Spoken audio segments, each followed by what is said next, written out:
हर हर महादेव। आप सबको महाशिवरात्रि की हार्दिक शुभकामनाएं। जय हिंद, जय भारत। कैसे हैं आप सब? उम्मीद अच्छे होंगे।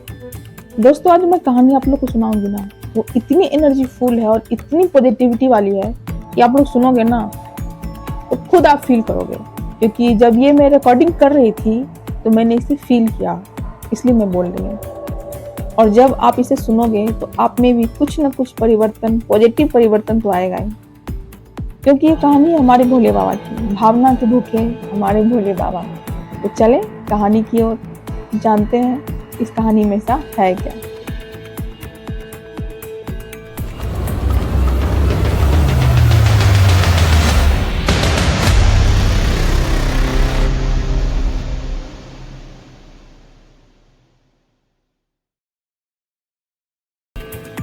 एक गांव के बाहर छोटा सा शिव मंदिर था जिसमें एक वृद्ध पुजारी रहते थे। एक दिन एक गरीब माँ अपने नन्हे से बालक को मंदिर के द्वार पर छोड़कर चली गई। बहुत खोजने पर भी पुजारी जी को बालक के परिवार का कुछ भी पता नहीं चला। जब गांव का भी कोई व्यक्ति उस बालक का लालन पालन करने को तैयार न हुआ तो पुजारी जी ने भगवान शिव की इच्छा समझकर उसे अपने पास रख लिया और उसका नाम भोला रख दिया। गांव के श्रद्धालु भक्तों से जो कुछ प्राप्त होता उसी से भगवान शिव का, पुजारी जी का और बालक भोला का किसी तरह गुजारा चलता। यदि किसी दिन कम भी पड़ता तो पुजारी जी बालक और भगवान को भोग लगाकर ही खुद गंगाजल पीकर अपना गुजारा करते।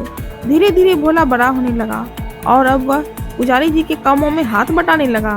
वृद्ध पुजारी जी के थके हारे हाथों को कुछ आराम मिलने लगा, इसलिए उन्होंने भोला को मंदिर की सफाई, भगवान शिव की पूजा और उनको भोग लगाने और उनकी आरती करने की विधि अच्छी प्रकार से समझा दी।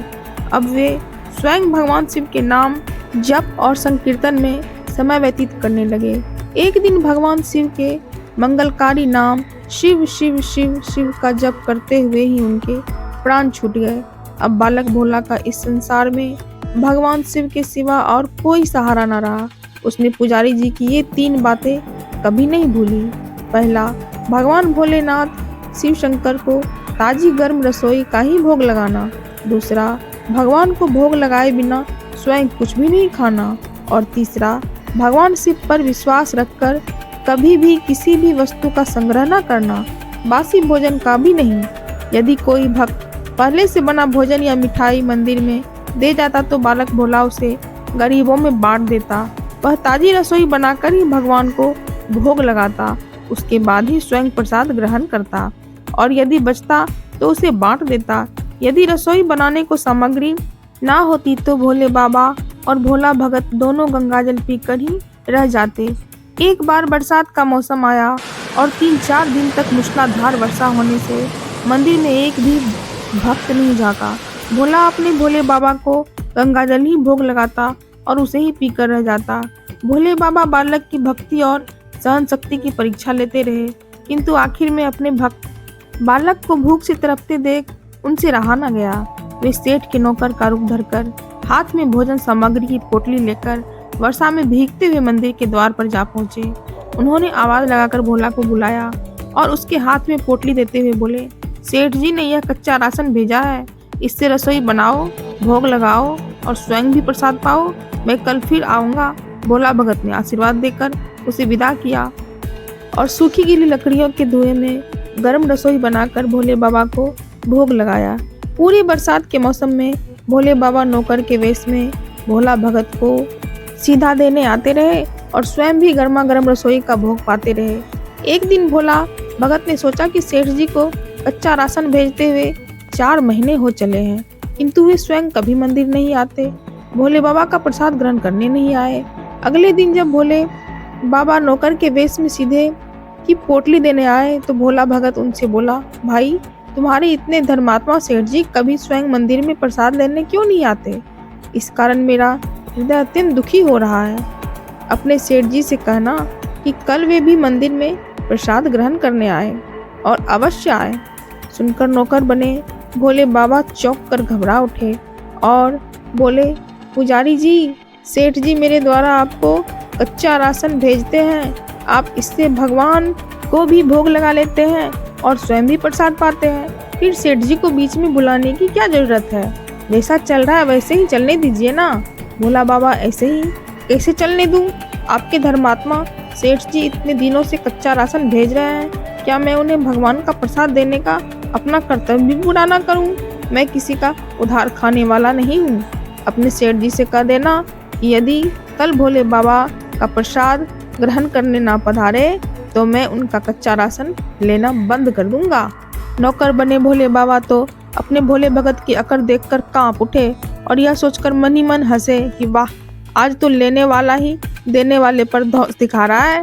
लेकिन सरल हृदय भक्त के मनोभाव पर रीझ कर वे बोले, ठीक है पुजारी जी, कल सेठ जी मंदिर में प्रसाद ग्रहण करने जरूर पधारेंगे। दूसरे दिन बड़े सवेरे ही भोले बाबा नौकर के वेश में दूध और बहुत सारी भोजन सामग्री लेकर मंदिर पहुंच गए। भोला चौंकते हुए बोला, भाई आज इतना सारा सीधा किस लिए लाए हो? नौकर बने भोले बाबा बोले, पुजारी जी भूल गए क्या? आज आपने सेठ जी को प्रसाद के लिए बुलाया है, इसलिए आप छक्कर रसोई बनाइए और भोले बाबा को भोग लगाइए। हाँ, यह तो बता दीजिए कि सेठ जी किस समय पधारेंगे? भोला ने प्रसन्न होकर उन्हें सेठ जी के आने का समय बता दिया। अब भोला भगत की इच्छा पूर्ण करने के लिए भोले बाबा कैलाश पर सेठ का रूप धारण करने लगे।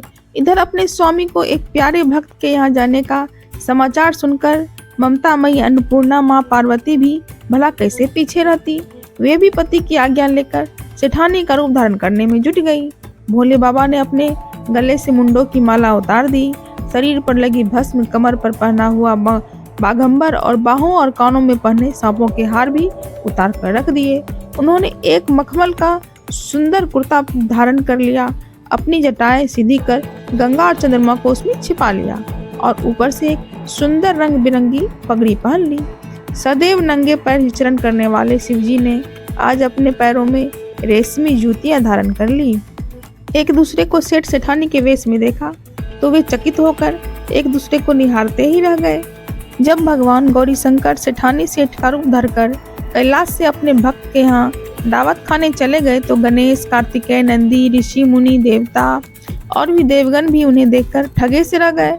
सेठ बने शिवजी अपने हाथ में ली छड़ी को अदा से घुमाते हुए पृथ्वी पर टेकते हुए चले जा रहे थे और उनके पीछे पीछे बगल में पर्स लिए अपनी जूती से टक टक और पायलों से छन छन की मधुर ध्वनि करती हुई माँ पार्वती सेठानी बनी हुई चली जा रही थी। इधर भोला भगत आज सुबह से ही सेठ जी के स्वागत में भांति भांति के पकवान बनाने में जुटा हुआ था। अपने भोले बाबा का भोग तो वह चलते फिरते बना लेता, किंतु आज उसे कई महीने से भगवान को भोग लगाने के लिए कच्चा राशन भेजने वाले सेठ जी को भागवत प्रसाद देना था।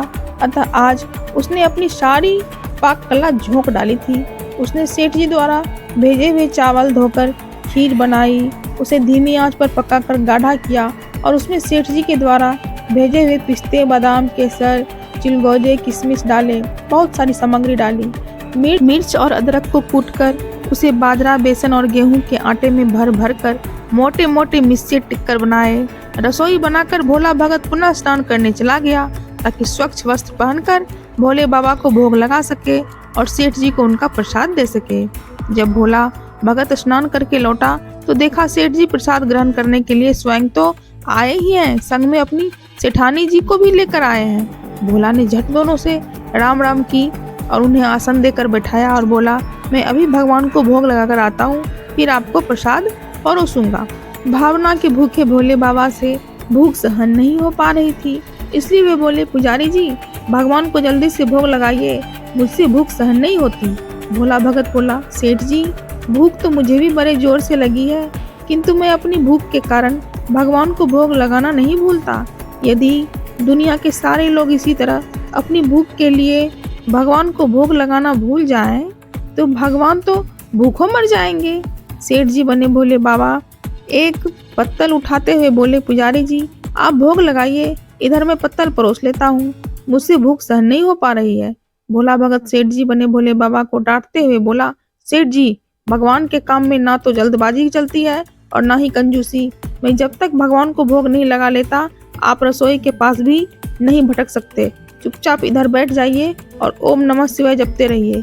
मैं अभी आता हूँ और आपको पेट भर भोजन कराता हूँ। सेठ जी बने शिव जी डांट खाकर चुपचाप अपने आसन पर जाकर बैठ गए। सेठानी बनी पार्वती उनकी यह दशा देख बड़ी मुश्किल से अपनी हंसी को रोक पाई, लेकिन जैसे ही भोला भगत पत्तल में सामग्री लेकर भगवान को भोग लगाने मंदिर में गया, शिवजी पार्वती जी को मौन रहने का संकेत करते हुए चुपके चुपके पैर रखते हुए रसोई में पहुंच गए और उन्होंने एक एक व्यंजन उठाकर चखना शुरू कर दिया।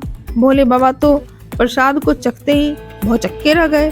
खीर में चीनी की जगह नमक भरा हुआ था, सब्जियों में चीनी भरी हुई थी। जैसे ही भोले बाबा ने रोटी का एक टुकड़ा तोड़कर मुंह में दिया, वे सी करने लगे, क्योंकि रोटी में मिर्च ही मिर्च भरी थी।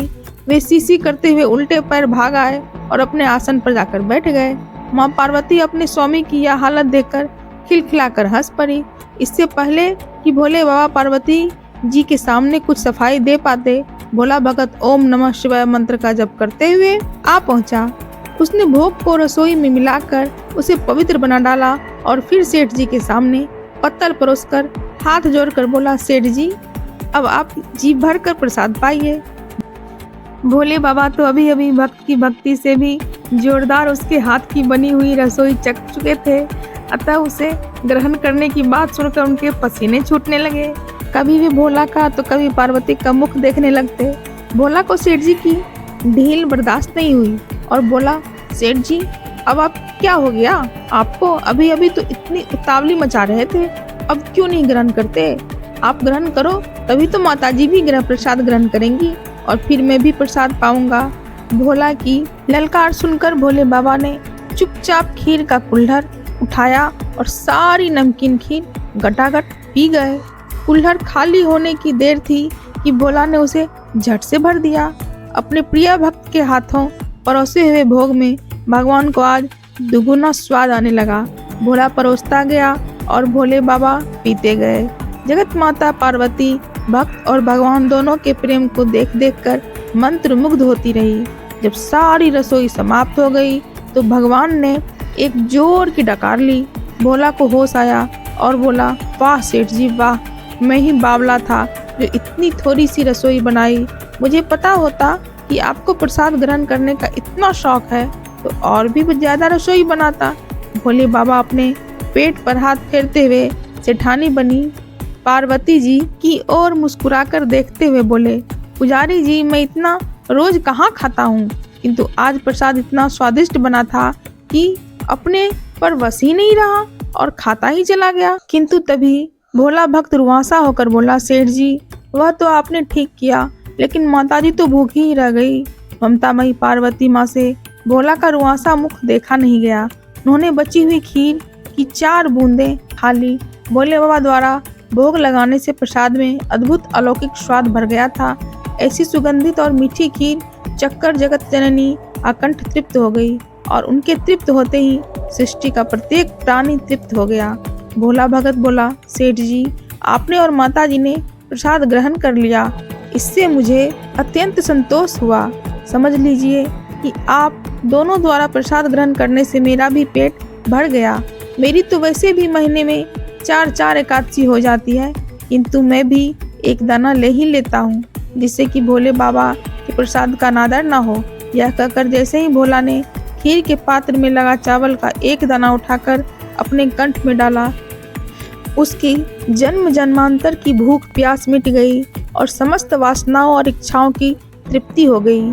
उसके ज्ञान के नेत्र खुल गए और उसने देखा कि उसके सम्मुख त्रिलोकीनाथ भगवान शंकर और जगत जननी माँ पार्वती आशीर्वाद की मुद्रा में मुस्कुराते हुए खड़े हैं।